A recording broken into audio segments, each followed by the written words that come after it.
주님의 인자하심을 함께 찬양하기 원합니다. 아침에 주의 인자하심을 찬양하겠습니다.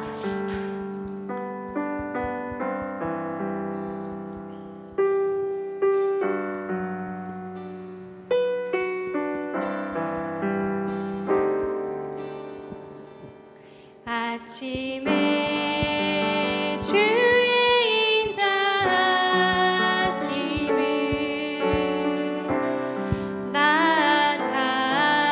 나타내시며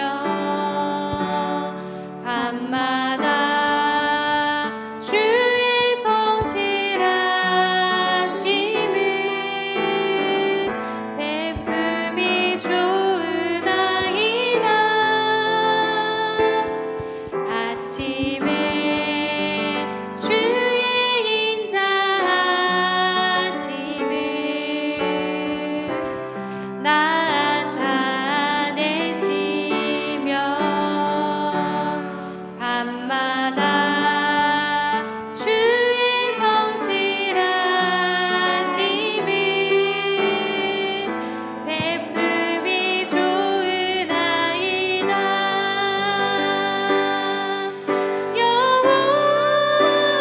여호와께 감사하며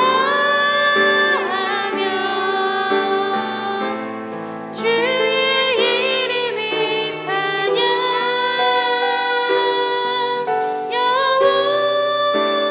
여호와께 감사하며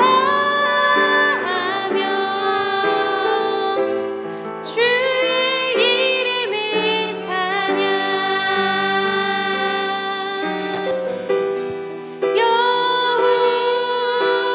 여호와여 주의 행사가 어찌 그리 크신지요. 주의 생각이 심히 깊으시나이다.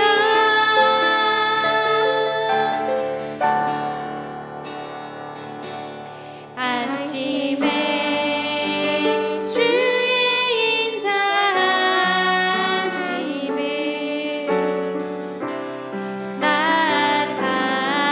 나타내시며 밤마다 주의 성실하심을 베품이 좋으나이다. 내가 주인 삼은 모든 건 내려놓고 내 주 되신 주 앞에 나가 내가 사랑했던 모든 건 내려놓고 주님만 사랑해. 내가 주인 삼은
부르시면서 내가 매일 기쁘게 합니다.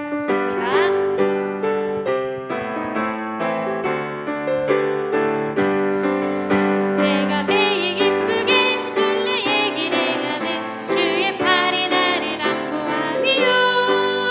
내가 주의 큰 복을 받는 참된 비결은 주의 영이 함께함이라. 성령이 하시네 할렐루야 함께하시네. 좁은 길을 걸으며 밤낮 기뻐하는 것 주의 영이 함께함이라. 전에 죄에 빠져서 평안함이 없을 때 예수 십자가에 공동히 입어 그 발 아래 엎드려 참된 평화 얻음은 주의 영이 함께함이라. 성령이 계시네 할렐루야 함께하시네. 좁은 길을 걸으며 밤낮 기뻐하는 것 주의 영이 함께함이라. 세상 모든 정욕과 나의 모든 욕망은 십자가에 이미 못을 박았네.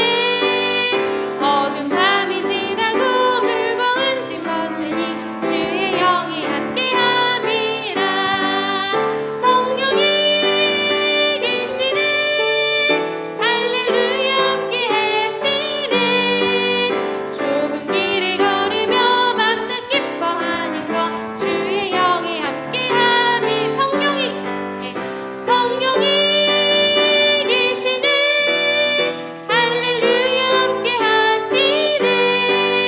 좁은 길을 걸으며 밤낮 기뻐하는 것 주의 영이 함께함이라.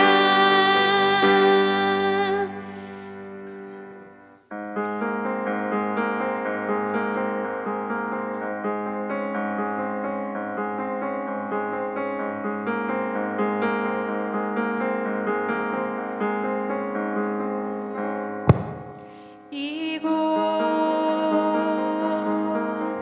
내가 살아가는 나의 삶의 주님은 바라고 바라는 간절함으로 거하시길 원합니다. 나의 삶이 주의 성전 되게 하소서. 이미 원하고 바라는 하나님께서 역사하신 나의 아버지께서 나의 삶을 붙드시네. 이제 나는 주와 함께 살아갑니다.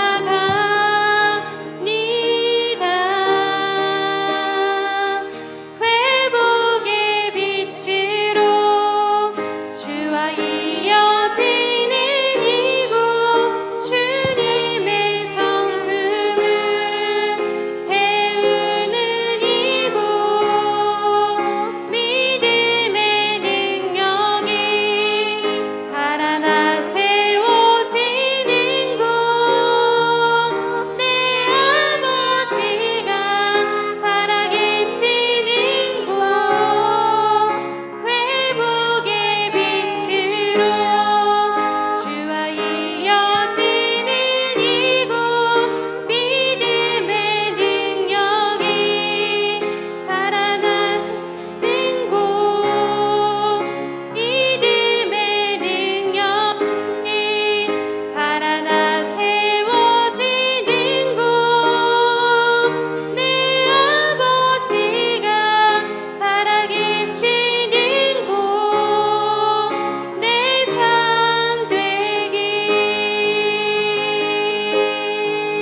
함께 기도하며 나아가기 원합니다.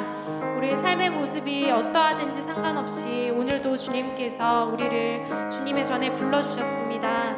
하나님의 기뻐하시는, 하나님이 또 찾으시는, 간절하게 우리의 마음을 드리는 그런 예배가 될 수 있도록 하나님 인도하여 주시고, 하나님 말씀을 드릴 때에 우리의 말씀에 아멘으로 화답하며 그 말씀이 우리 삶의 나침반처럼 길이 되고 빛이 될 수 있도록 그런 귀한 시간 되게 해달라고 이 시간 같이 기도하도록 하겠습니다. 기도하시겠습니다. 하나님 감사합니다. 오늘 예배 가운데 함께하여 주시고 우리의 예배를 하나님 기뻐 받아주시기를 원합니다. 하나님, 우리가 세상의 걱정과 또 두려움, 이 모든 것들을 다 내려놓고 이 시간 주님 앞에 집중하며 나아가기 원합니다. 하나님 말씀을 드릴 때 아멘으로 화답하게 하여 주시고 우리의 몸과 마음을 들여서 정성을 들인 예배를 하나님께 올려드릴 때 하나님 우리 예배를 기뻐 받아 주시옵소서. 우리의 예배를 하나님 온전히 주관하여 주시고 이 시간 성령으로 충만히 임하여 주시옵소서. 예배를 주관하여 주시옵소서. 감사합니다. 예수님의 이름으로 기도드립니다. 모두 자리에서 일어나셔서 임내 찬양하도록 하겠습니다.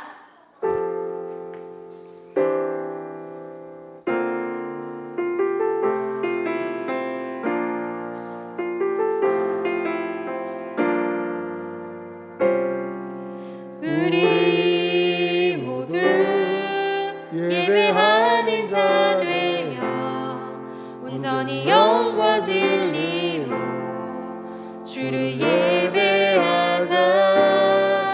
주가 우리와 함께 영원히 함께 하시고 마르지 않는 샘물로 우리 채우시리라.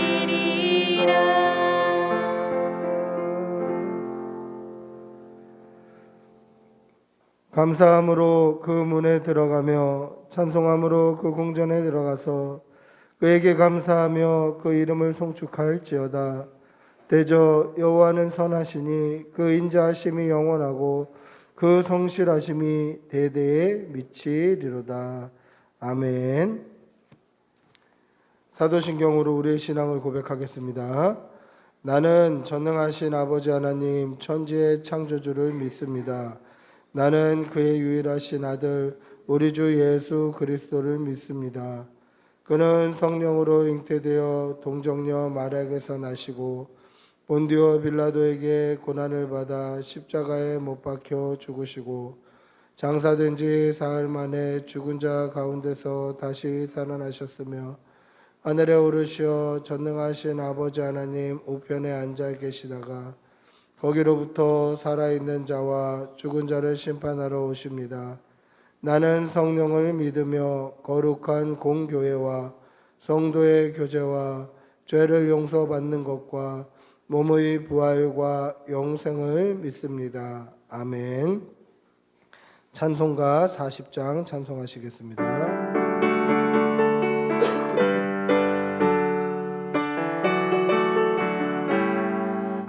찬송으로 보답할 수 없는 큰 사랑 주님께 영광 할렐루야. 형제 자매 모두 함께 모여 찬송해 주님께 영광 할렐루야. 하나님의 자녀여 크게 찬송 부르며 밝고 거룩한 길로 기쁨으로 나아가 주의 보좌 앞으로 속히 들어가겠네.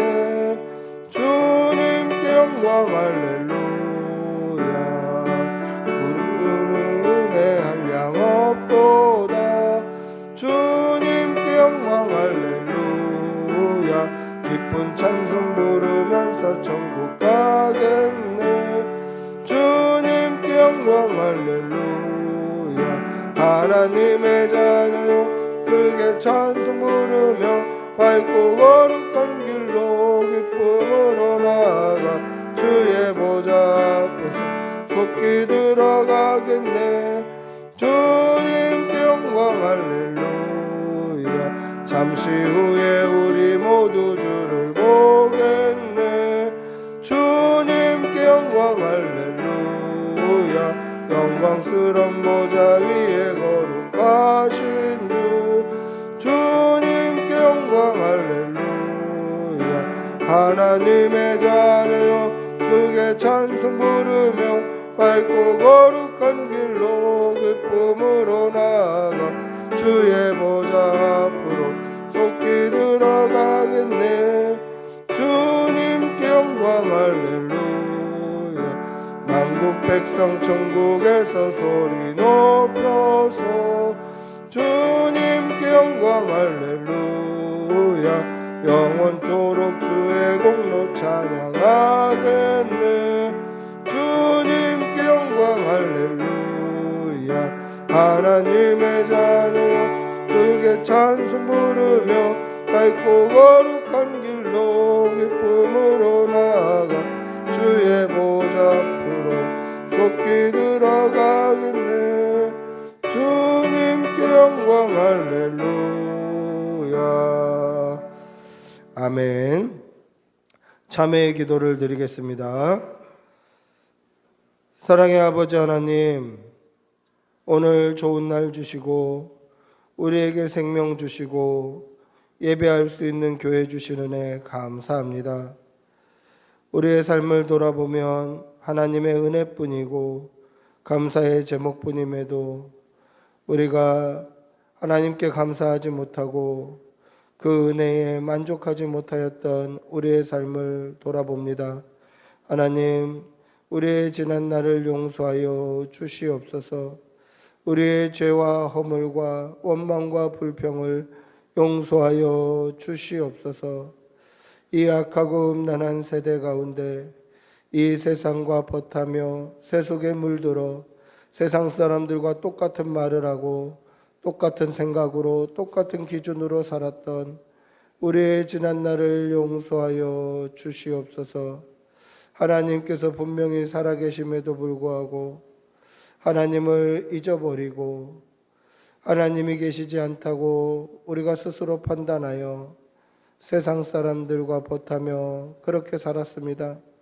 하나님, 우리의 죄를 용서하여 주시고 다시 한번 살아계신 하나님 앞에 나올 수 있도록 은혜를 덧입혀 주시옵소서.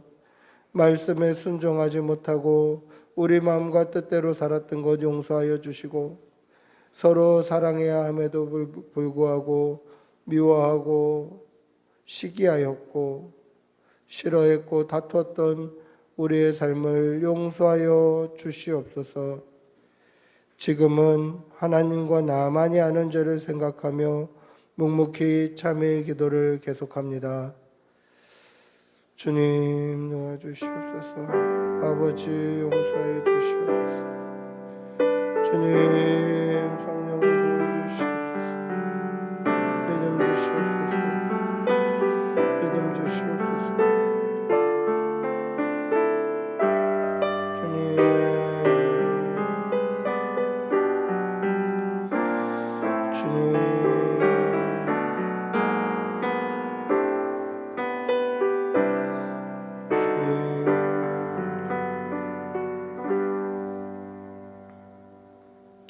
하나님의 사저의 음성을 듣겠습니다.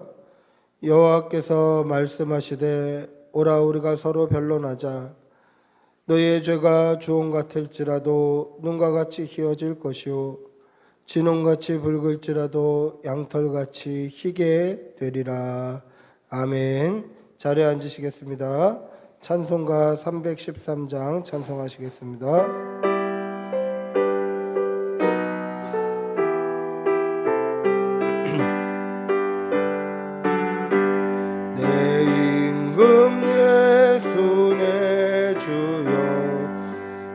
죄인이 주님 앞에 한없는 은혜 받고서 내 생명 모두 드리오니 그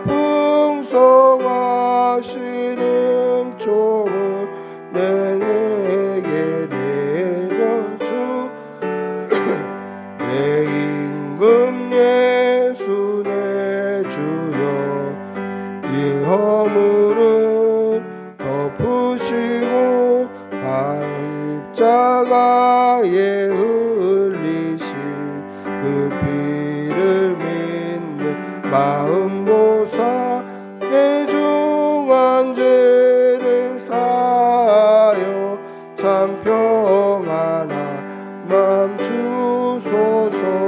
내 임금 예수 내 주여 주 은혜에 감격하여 한없는 감사 찬송을 내 주님 앞에 드리오며 주만 정성 다하여 늘 기뻐하며 살리라.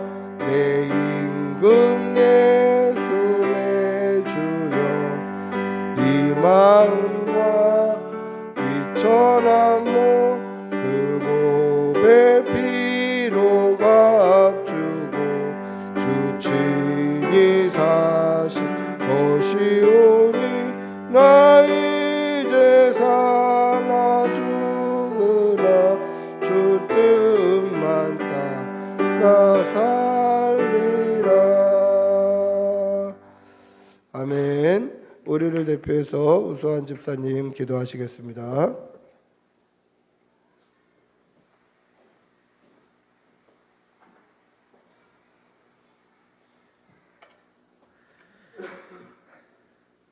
기도하시겠습니다. 사랑하는 하나님 아버지, 지난 한 주간도 우리의 건강을 지켜주시고 평안하게 지켜주셔서 예배의 자리로 인도하여 주셔서 감사합니다.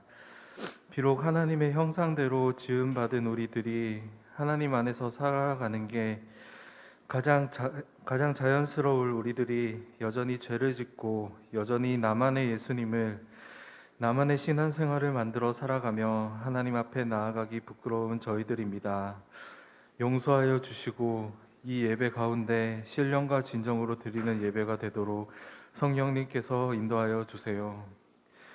주님, 복음을 전하는 우리 꿈꾸는 교회를 위해 기도합니다. 복음을 전하기에 부족한 저희들이지만 오직 믿음으로써 사람들에게 복음을 전하고자 합니다. 비록 작은 말 한마디라도 예수님을 부르며 전할 때에 이 땅에 복음이 가득하게 되도록 인도하여 주시고 모든 이들이 예배로 가득하여 하나님을 영화롭게 하는, 하나님을 기뻐하는 이 땅이 되도록 인도하여 주세요. 매 순간순간마다 살아계신 하나님을 경험하며 그 은혜로 결실을 맺어 이 예배당이 가득 차 많은 이들이 함께 예배드리는 것을 소망합니다. 부흥케 하도록 인도하여 주세요. 주님, 우리 꿈꾸는 교회 성도님들과 기도해 주시는 모든 분들을 위해 기도합니다. 각자의 바쁜 일상 속에서도 하나님을 기억하고 말씀과 기도로 거룩하게 하시고 아픈 사람이 있다면 치료하게 하여 주시고 마음이 약한 사람이 있다면 강하게 하여 주시며 상처받은 사람이 있다면 치유하시고 위로하여 주셔서 힘들지 않도록 하여 주시길 바랍니다. 언제 어디서나 그리스도의 향기를 나타내는 우리가 되도록 말씀과 기도로 살아가게 하시고 승리하도록 인도하여 주세요. 주님, 이 시간 하나님의 말씀을 듣습니다. 하나님의 말씀을 대언해 주실 이영복 목사님 머리 위에 성령의 은혜를 내려주시고 성령님의 인도로 은혜가 가득한 예배를 허락하여 주시기 바랍니다.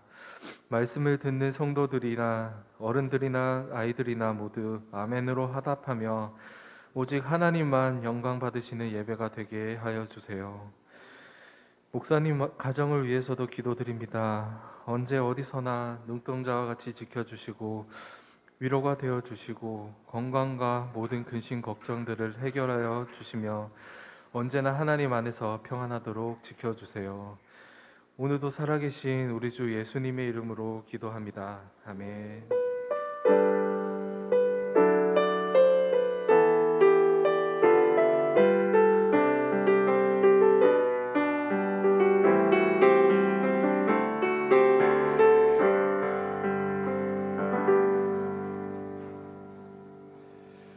하나님의 말씀 함께 보시겠습니다. 다니엘서 6장 16절에서 24절입니다. 다니엘서 6장 16절에서 24절. 좀 본문이 깁니다. 길어도 뭐 같이 천천히 함께 읽도록 하겠습니다. 다니엘 6장 16절에서 24절, 구약 성경 1243면에 있습니다. 1243페이지에.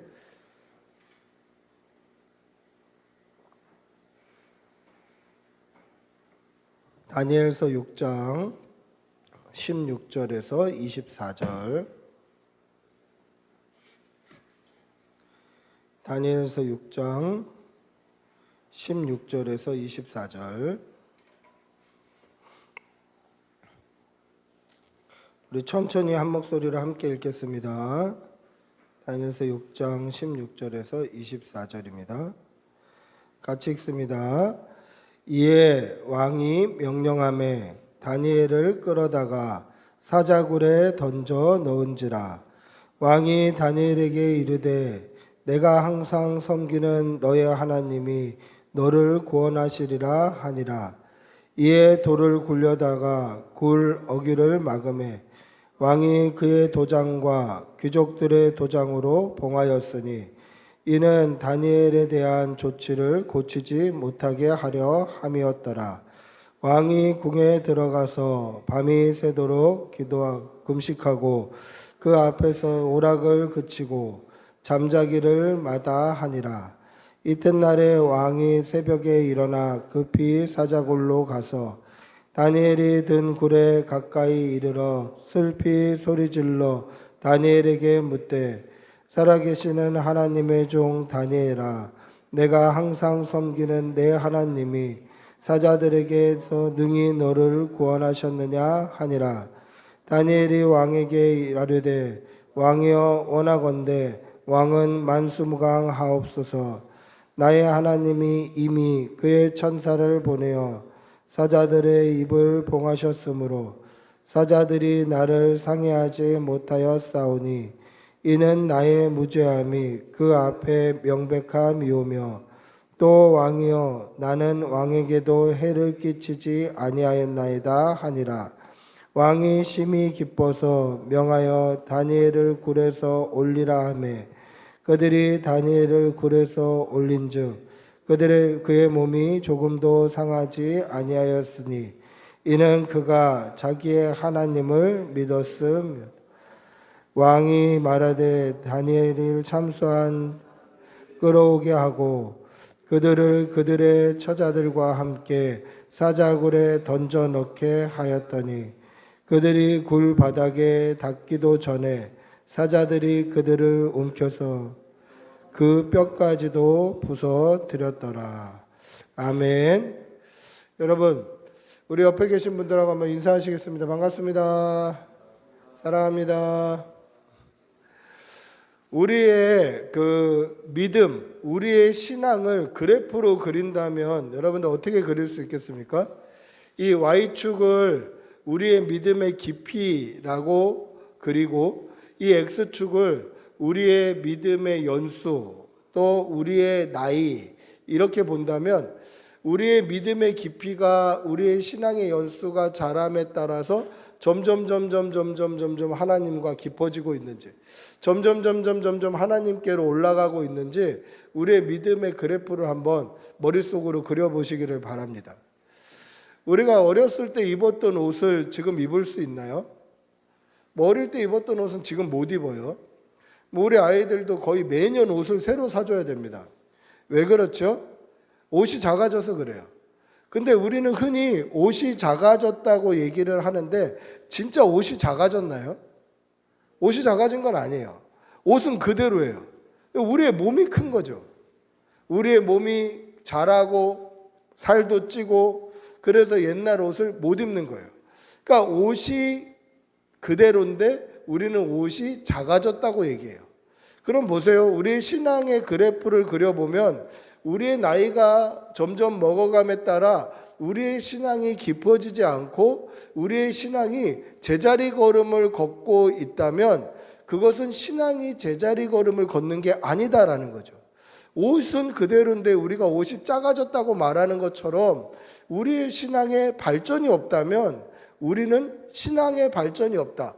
우리의 믿음이 그대로다라고 얘기하는 게 아니라 사실은 우리의 믿음이 더 작아지는 거예요.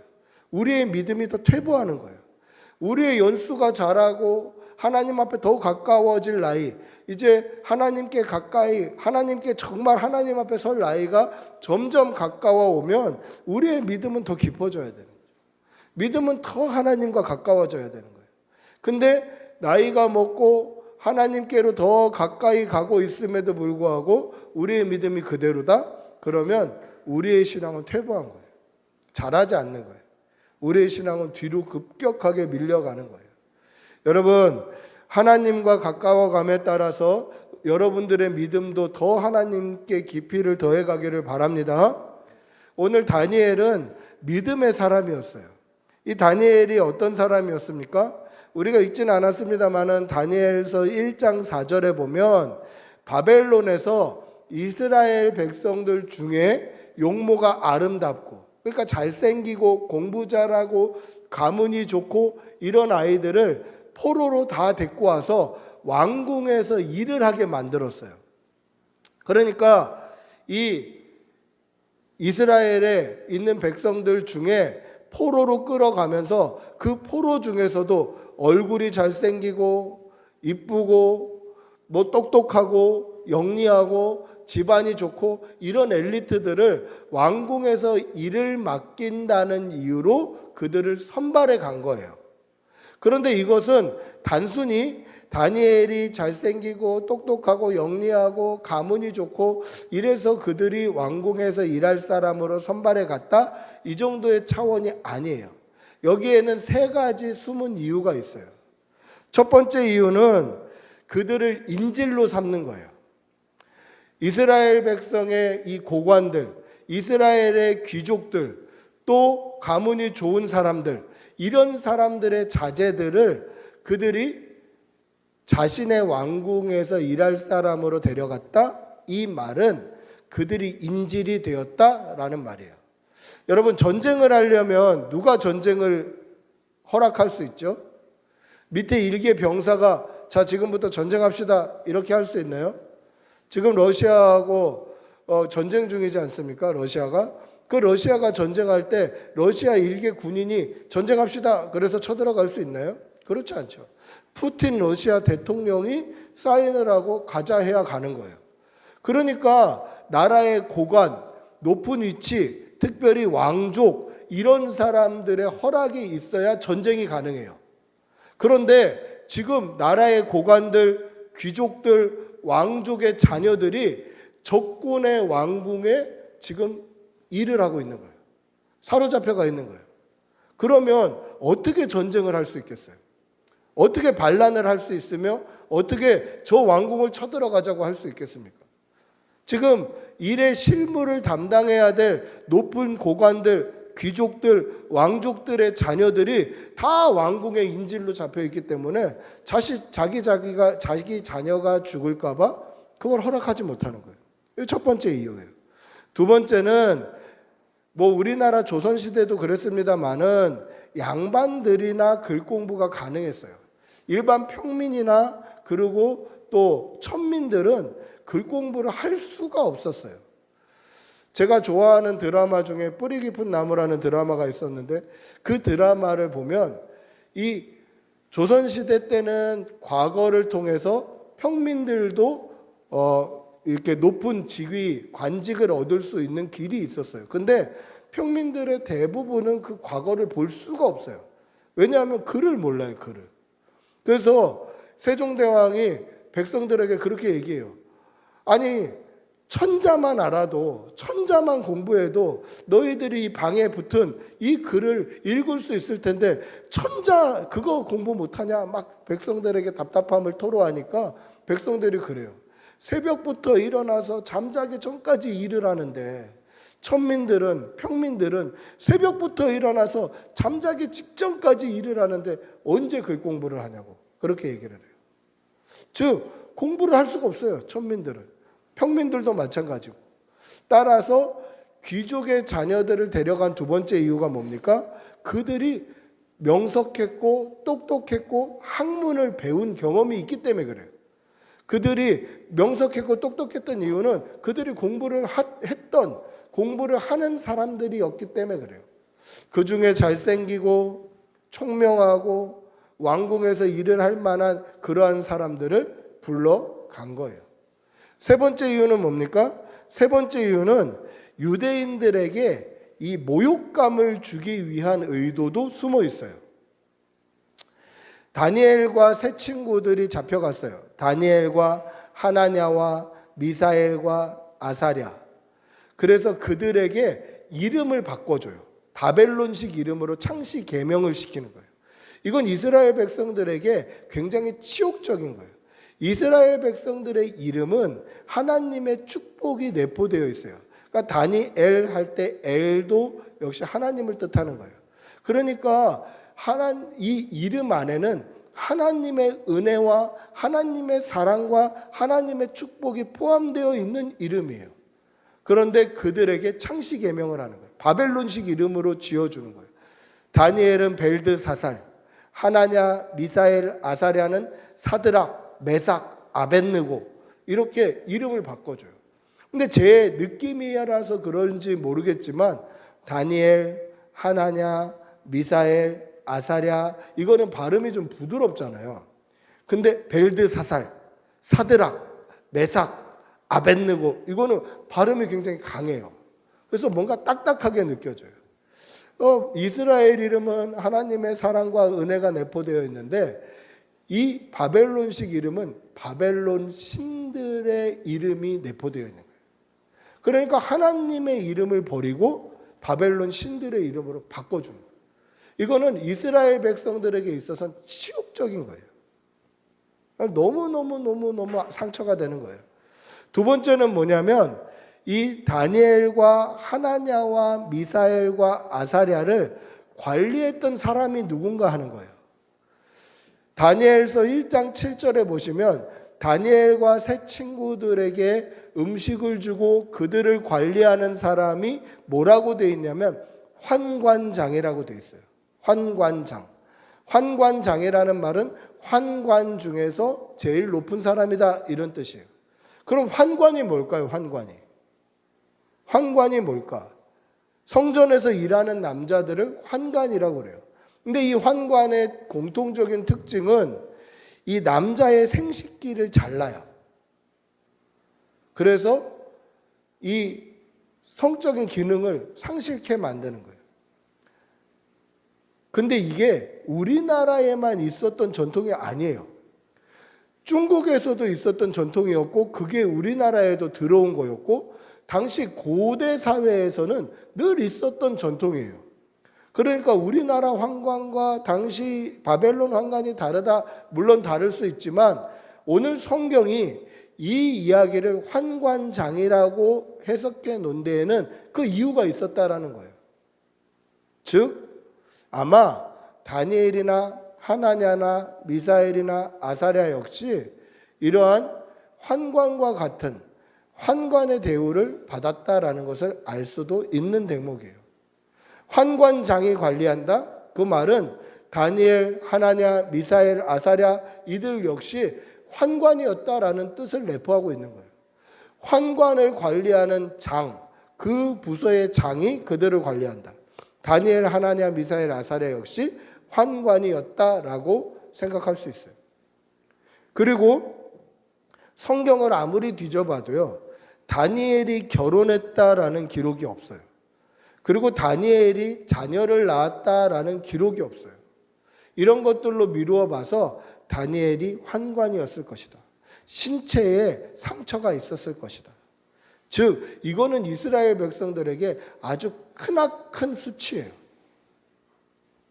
여러분 얼마나 큰 수치겠습니까?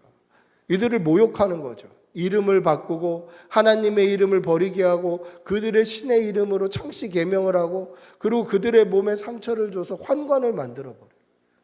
이스라엘 백성들에게 모욕을 주는 것이죠. 여러분 그럼에도 불구하고 하나님께서는 다니엘을 높여주셔요. 바벨론의 느부갓네살 왕의 오른팔 넘버 2가 되는 거예요. 느부갓네살 왕의 넘버 2가 되는 거예요.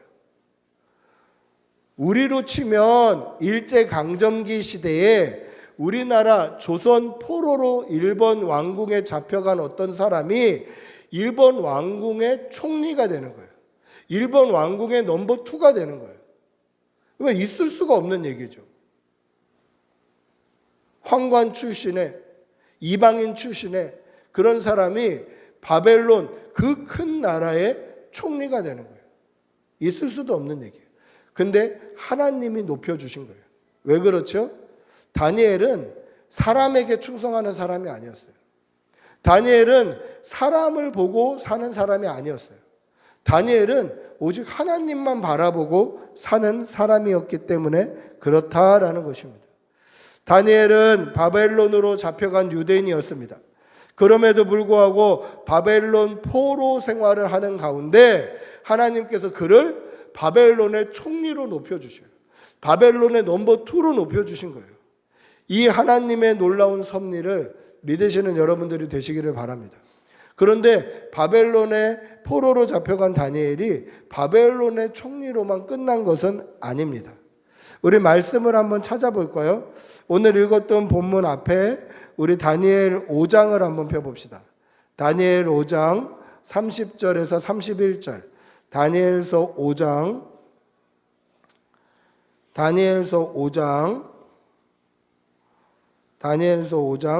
30절에서 31절을 한번 펴봅시다.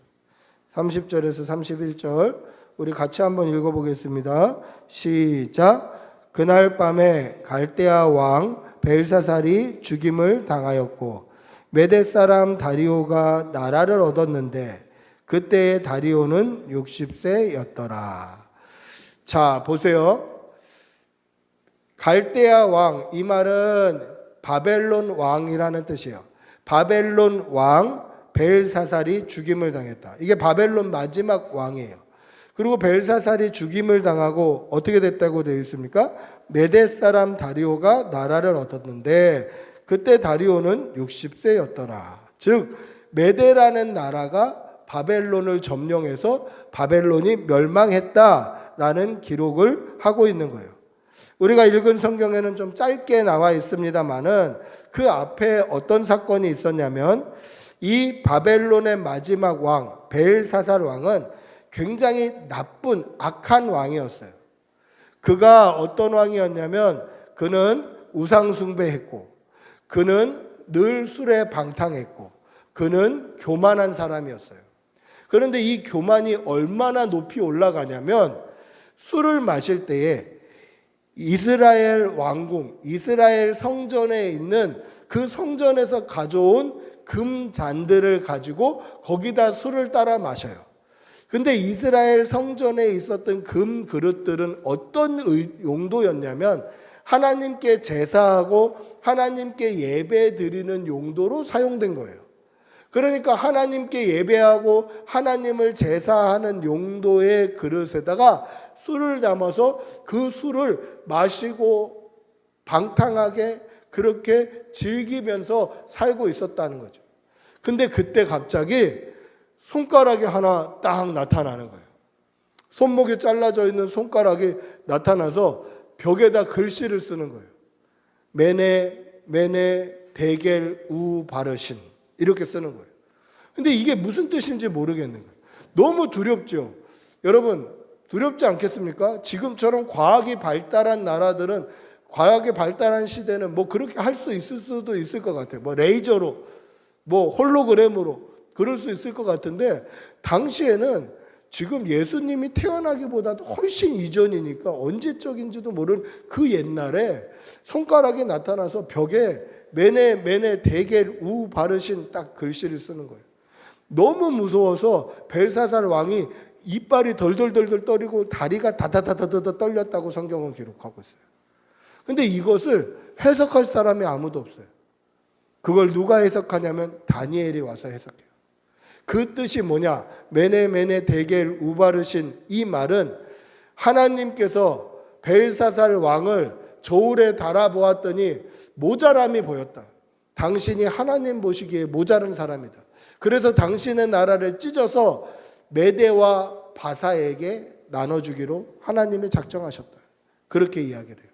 그리고 그 왕은 죽어버립니다. 성경은 그렇게 기록되고 있어요.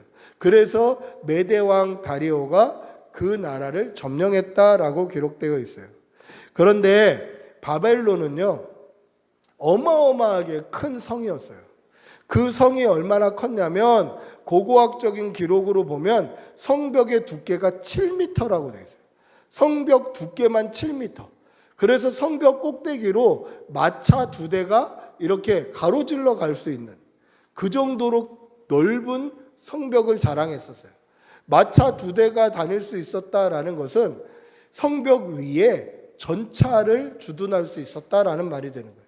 성벽 위에 전차 부대가 상중하고 있는 거예요. 그러니까 그 성은 성벽도 두껍고 성벽을 뛰어넘기도 너무너무 힘들고 성벽 위에 올라가면 대전차들이 자리하고 있는 초롱성과 같은 그러한 성이었어요. 그런데 역사적인 기록에 보면 이 메대 왕 다리오가 이 성을 무혈 입성을 해요. 역사적인 기록에는 뭐라고 되어 있냐면 그 안에 있었던 내시들, 대관들이 이 너무 벨사살 왕이 막 나가니까 너무 방탕하고 너무 막 살고 있으니까 자신들이 살기가 너무 힘들어서 벨사살 왕이 잠들었을 때 성문을 열고 메대왕 다리오를 맞아들였다라는 기록이 있어요. 그러니까 역사의 기록이나 성경의 기록이나 종합해서 보면 하나님께서 여러 사람들을 통해서 그 땅을 망하게 하셨다라는 거죠. 하나님의 백성들의 이름을 자신의 신들의 이름으로 바꿔버리고 하나님의 백성의 몸에 상처를 입히고 하나님의 백성을 자신들이 포로로 잡아갔던 그 교만한 나라를 하나님이 망하게 하신 거예요. 하나님이 역사하신 거예요. 사람들을 통해서 하나님께서 그 일을 이루어 가셨다라는 것입니다. 그런데 보세요.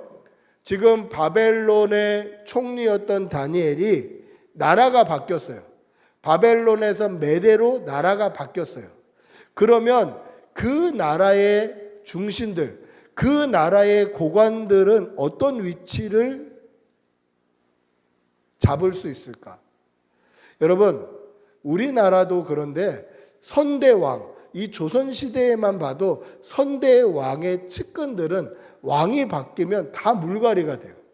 참수를 당하든지 고향으로 낙향을 하든지 그렇게 쫓겨나게 돼요. 이게 일반적인 거예요. 그런데 당신은 어떻게 됐나? 메대 왕으로, 메대라는 나라로 나라가 바뀌고 왕이 다리오로 바뀜에도 불구하고 다니엘은 하나님께서 그 나라의 넘버 2로 만들어 주셔요.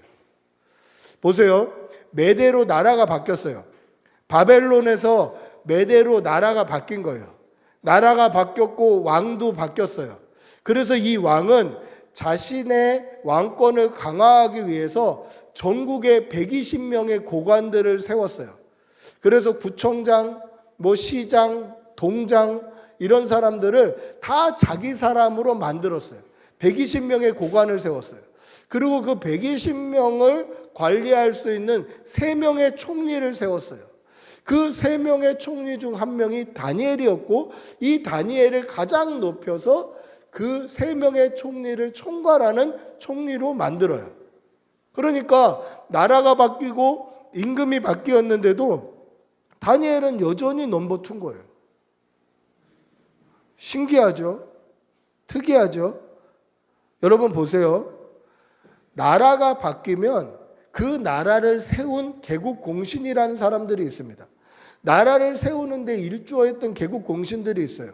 자기와 함께 전쟁에 나갔던 개국 공신들, 그런 사람들을 높은 직위에 앉히는 게 맞아요. 그런데 메대왕 다리오는 어떻게 하죠? 그 전에 있었던 나라의 총리를 자기 나라의 총리로 앉히는 거예요. 개국 공신들 다 몰아내고 자기와 함께 했던 오른팔 왼팔 다 몰아내고 그 가장 높은 자리에 다니엘을 세우는 거예요. 근데 이뿐 아니라 그 뒤에를 봐도 나라가 다시 페르시아 바사 제국으로 바뀌고 바사왕 고레스로 사람이 임금이 바뀌는데도 다니엘은 여전히 넘버 2인 거예요. 그러니까 종합해서 보면 왕이 4번이 바뀌어요. 느부갓네살 왕, 벨사살 왕, 다리오 왕, 그 다음에 고레스 왕, 왕이 4번이 바뀌는데도 다니엘은 여전히 넘버 2예요. 나라가 3번이 바뀌어요. 바벨론, 메데, 바사. 이 메데 바사는 나중에 페르시아 제국이 되니까 뭐 한 나라라고 쳐도 나라가 바뀌고 왕이 바뀌어도 다니엘은 여전히 넘버 2인 거예요. 왕이 4번 바뀌는 동안, 나라가 3번 바뀌는 동안 다니엘은 여전히 넘버 2예요. 왜 그렇죠? 다니엘은 사람에게 충성하는 사람이 아니었기 때문에 그래요.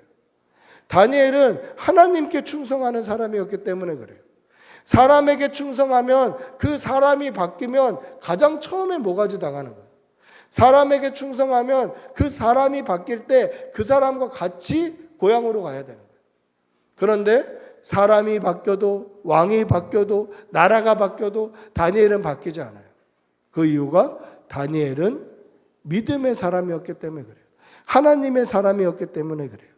여러분, 하나님을 바라보시고 하나님께 충성하시는 여러분들이 되시기를 바랍니다. 살아가다 보면 사람에게 충성하고 싶은 유혹이 너무너무 많아요. 어떤 선생님에게 잘 보여라, 어떤 부장에게 잘 보여라, 누구에게 잘 보여라, 누구 줄 서라, 이런 게 너무너무 유혹이 많아요. 그러나 그런 거 다 내려놓으시고 하나님께 충성하는 여러분들이 되시기를 바랍니다. 다니엘이 하나님께 충성했을 때에 세상이 바뀌고 사람이 바뀌고 왕이 바뀌어도 여전히 높은 위치에 하나님이 세워주셨던 것처럼 하나님께 충성하면 하나님이 세워주실 줄 믿습니다. 할렐루야. 오늘 다니엘은 하나님께 충성하는 사람이었습니다. 그래서 그에게는 이 흠이 없었습니다. 그런데 이 메대왕 다리오 측근들은 다니엘이 눈에 가시예요. 아니, 우리가 개국공신인데, 우리가 나라 다 세웠는데, 우리가 높은 위치에 앉아야지. 지금 저 굴러온 돌 같은 다니엘이 어떻게 저렇게 우리 위에 앉을 수 있을까? 그래서 다니엘의 잘못을 찾으려고 노력을 해요. 잘못을 찾으려고 노력하는데 잘못이 있습니까? 잘못이 없어요. 잘못이 없는 거예요. 아무리 다니엘의 잘못을 찾으려고 해도 잘못이 없어요. 그러니까 어떻게 하죠? 잘못을 만드는 거예요. 잘못을 만들어요. 그러면서 이 사람들이, 이 고관들이 다리오 왕에게 가서 그렇게 요청을 합니다. 왕이요, 오늘부터 3일 동안 왕 외에 다른 신에게 무엇을 구하거나 기도하거나 요청하면 그들은 다 사자굴에 던져서 죽입시다. 이것을 법으로 정합시다. 이렇게 얘기를 했어요. 근데 다리오 왕이 들으니까 그 말이 굉장히 좋게 들렸어요. 왜냐하면 지금 바벨론에서 메대로 나라가 바뀌었어요. 그리고 바벨론 왕 벨사살이 죽고 새로운 왕이 세워졌어요. 그러니까 이 나라가 새로운 왕이 세워지고 새로운 나라로 세움을 받았다면 어떻게 해야 되겠습니까? 초반에 왕권 강화를 해요.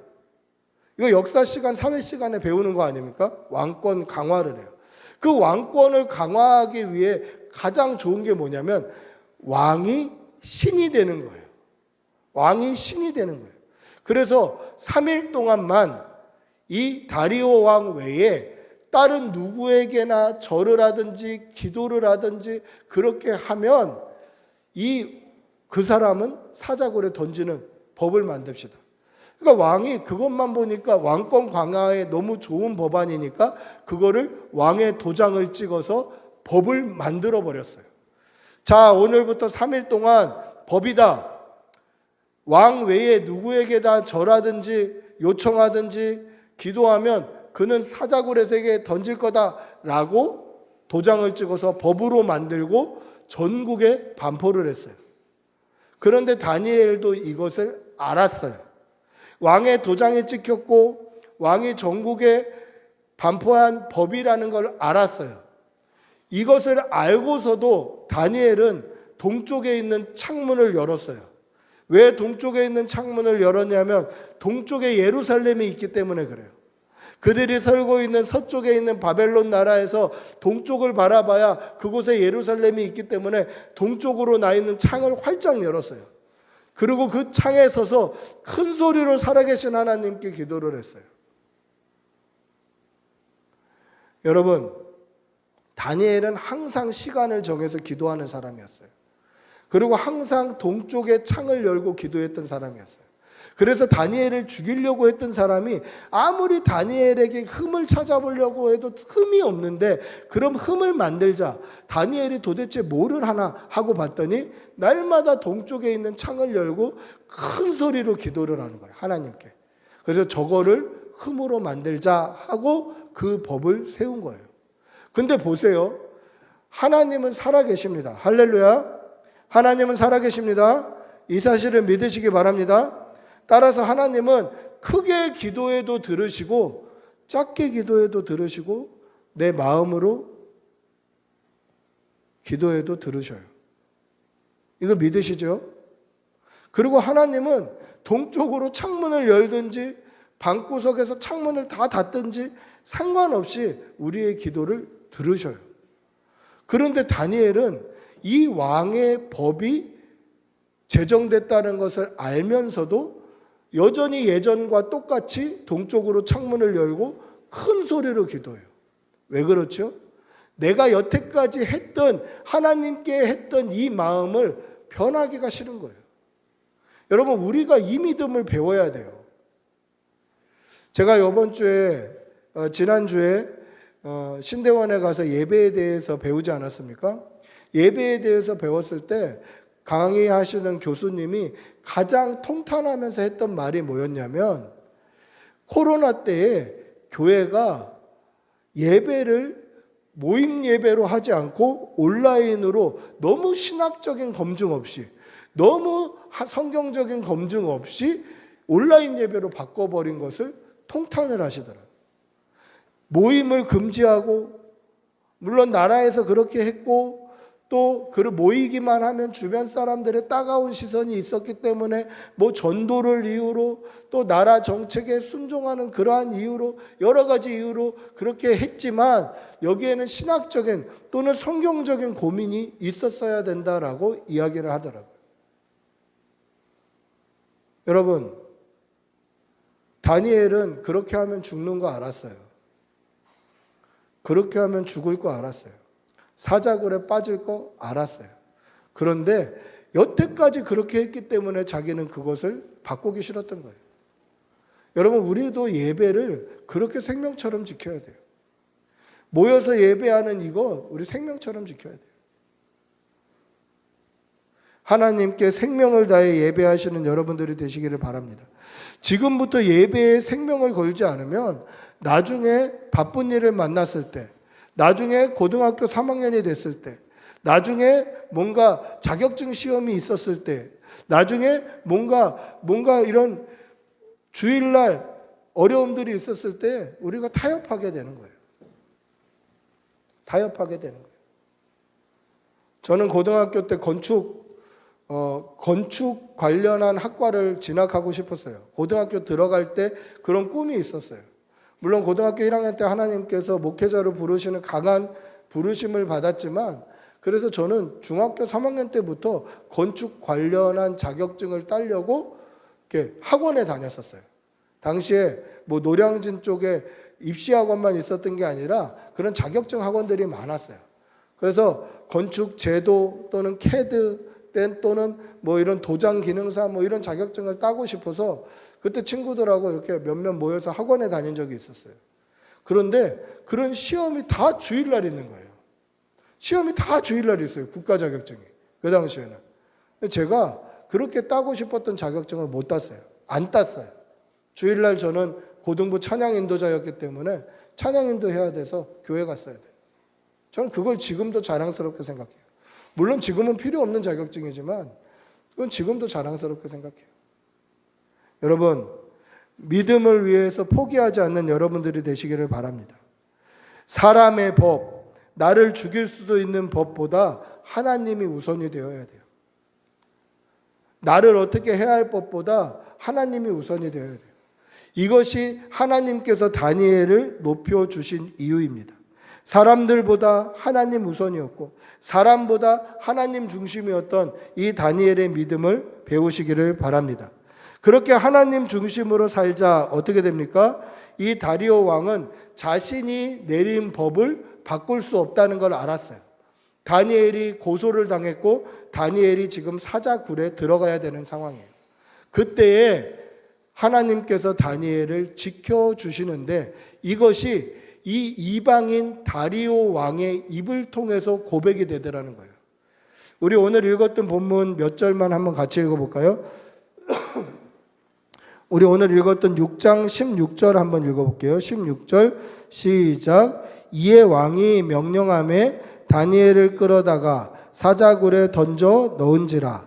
왕이 다니엘에게 이르되 내가 항상 섬기는 너의 하나님이 너를 구원하시리라 하니라. 이방인 왕의 입에서 뭐라고 되어 있습니까? 하나님이 구원하신다라는 고백이 나와요. 하나님이 구원자이시다. 그리고 18절 한번 같이 읽어볼게요. 18절 시작. 왕이 궁에 들어가서 밤이 새도록 금식하고 앞에 오락을 그치고 잠자기를 마다하니라. 왕이 궁에 들어가서 밤새 금식했다라는 거예요. 금식했다라는 말은 금식하면서 기도했다라는 뜻이기도 해요. 그래서 우리가 읽는 번역 성경에는 그냥 금식했다라고 나오지만 조금 자유주의 학파의 계열에서 번역한 성경에는 금식하며 기도했다라고도 번역하는 성경도 있어요. 그리고 또 어떻게 되어 있습니까? 오락을 그쳤다. 즉 겸비했다라는 거예요. 자기의 즐거움을 포기했다. 그 다음 어떻게 되어 있습니까? 잠자기를 마다했다. 철야했다라는 거예요. 밤을 새며 그가 금식하고 하나님 앞에 스스로 겸비했다라는 거죠. 20절 읽어보겠습니다. 20절 시작. 다니엘이 든 굴에 가까이 이르러서 슬피 소리질러 다니엘에게 묻되 살아계시는 하나님의 종 다니엘아, 내가 항상 섬기는 내 하나님이 사자들에게서 능히 너를 구원하셨느냐 하니라. 뭐라고 고백합니까? 살아계신 하나님, 그리고 하나님은 구원자이심을 고백하는 거예요. 그런데 다니엘이 사자굴에서 멀쩡하게 걸어 나와요. 왜 그렇죠? 사자들이 배가 고프지 않아서? 아니에요. 하나님이 보호하셨던 거예요. 배고프지 않았다라는 증거가 뭐냐면 다니엘을 고소했던 사람들을 그 자식들까지 사자굴에 던져 넣었을 때 이 사람들이 땅에 떨어지기 전에 사자들이 다 잡아먹어서 부셔뜨려 버려요. 배가 고팠어요. 근데 하나님이 도와주셨어요. 이것이 이방인 왕의 입에서 고백되는 거예요. 하나님은 구원자시다. 하나님은 살아계신다. 그리고 우리가 읽지 않았습니다마는 26절, 28절 쭉 읽어보면 나라에 반포를 해요. 온 나라에 다니엘이 믿는 하나님이 살아계신 하나님이다. 그를 믿어라라고 반포하죠. 여러분, 이 메대 그리고 페르시아 제국에 하나님의 이름이 선포되는 거예요. 그게 누구로부터 시작되었다고요? 믿음의 사람 다니엘로부터 시작된 거예요.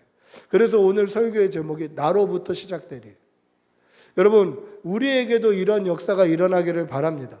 믿음의 사람이 정말 믿음으로 바르게 서서 그 믿음으로 말미암아 여러분을 통하여서 온 나라가 예수 믿게 되는 역사가 일어나기를 축복하고 기도합니다. 우리 한번 같이 기도하겠습니다. 같이 기도할 때 하나님 우리에게도 믿음 주시옵소서. 다니엘과 같은 믿음 주시어서 이 믿음으로 이 땅에 하나님의 이름과 살아계신 하나님과 하나님의 구원이 선포될 수 있도록 은혜를 덧입혀 주시옵소서. 우리 주님의 이름 한번 부르고 같이 기도하겠습니다. 주님 인도하여 주시옵소서.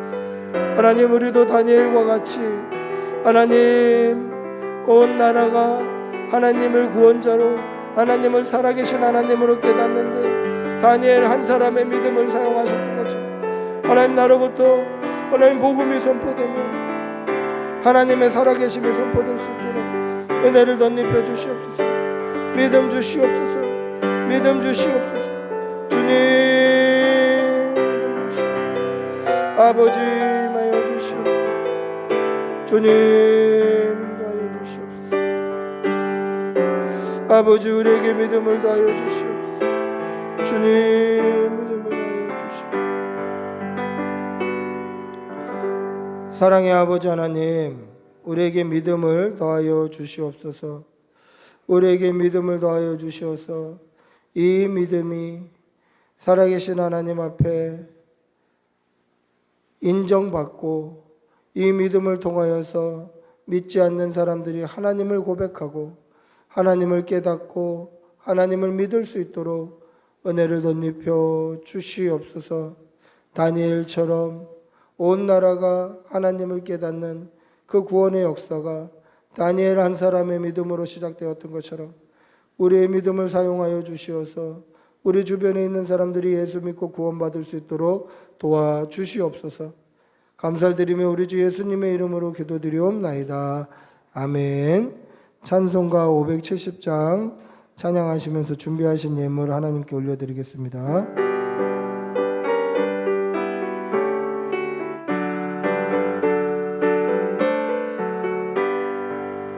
주는 나를 기르시는 목자요, 나는 주님의 귀한 어린 양. 푸른 풀밭 맑은 시냇물가로 나를 늘 인도하여 주신다. 주는 나의 좋은 목자, 나는 그의 어린 양. 저를 따라 꼴을 먹여주시니 내게 부족함 전혀 없어라. 3절 찬양합시다. 못된 짐승 나를 해치 못하고 거친 비바람 상치 못하리. 사랑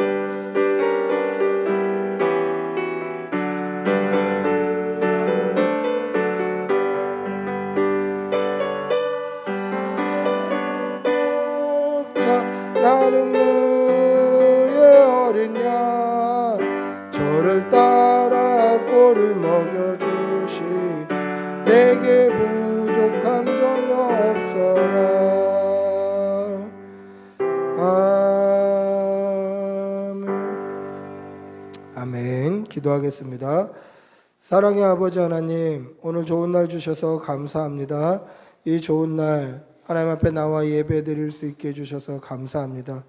하나님 앞에 받은 은혜가 크고 감사하여서 빈손으로 나오지 않고 하나님 앞에 예물 올려드립니다. 특별히 감사의 제목을 담아 하나님 앞에 드린 손길 위에 하나님께서 복의 복을 더하여 주시고, 하나님 여러 가지 모양으로 물질 올려드린 곳에 천배의 은혜로 갚아 주시옵소서. 사랑하는 교우들, 이 무더운 여름에 건강 잃지 않게 하여 주시고 영과 육의 강건함으로 붙들어 주시어서 하나님께 예배드리기에 쉬지 아니하도록 늘 도와주시옵소서. 하는 모든 일과 직장과 사업장과 일터 위에 복을 내려주시고 늘 하나님께 힘써 예배할 수 있도록 환경과 여건도 허락하여 주시옵소서. 감사를 드리며 우리 주 예수님의 이름으로 기도드리옵나이다. 아멘. 광고 말씀 드리겠습니다. 광고는 주보를 참조해 주시기 바랍니다.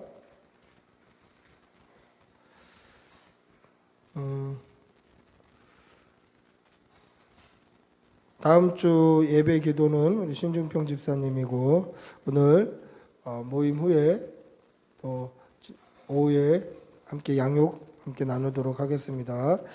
특별히 제가 카톡에 이렇게 썼던 우리 교회에서 그때 특송해 줬던 이재호 집사, 한지희 집사 가정에 셋째가 태어났는데 좀 많이 몸이 아픈데 왜 아픈지를 모른다고, 그래서 지금 또 큰 병원으로 옮겼는데 어저께 막 울면서 전화가 왔더라고요. 그래서 위에서 좀 기도해 주시고, 기도 제목을 어떻게 줬냐면 무슨 일이 있어도 마음에 상처받지 않고 하나님의 전능하심을 인정할 수 있게 해주십시오 라고 기도 제목을 냈더라고요. 그래서 위에서 좀 기도해 주시기를 바랍니다. 모두 일어나셔서 주님 다시 오실 때까지 우리 찬양하고 축도로 예배를 마치겠습니다.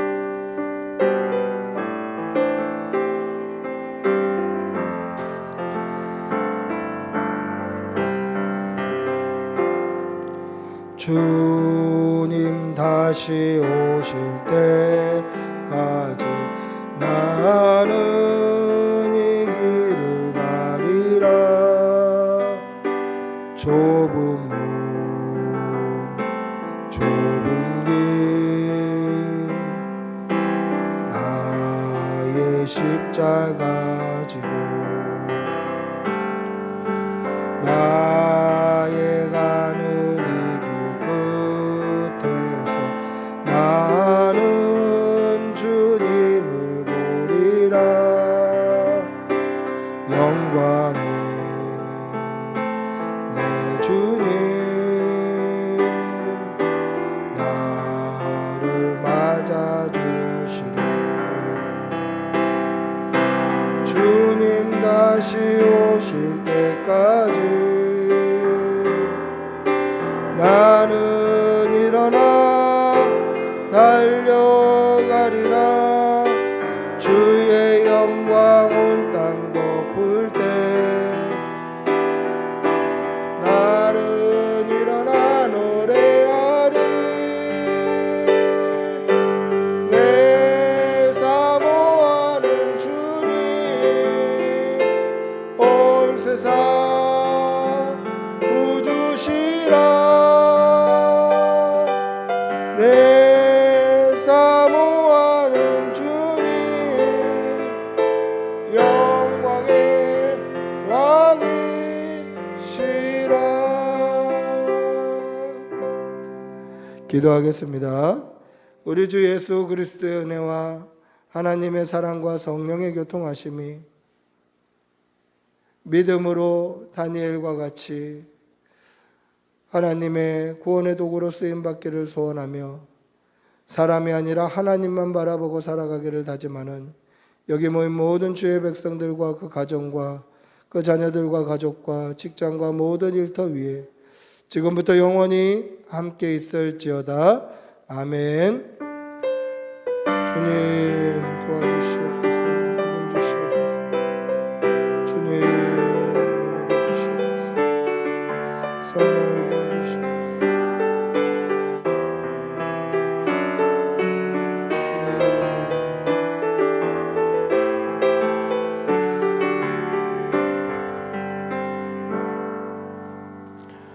예배를 마쳤습니다.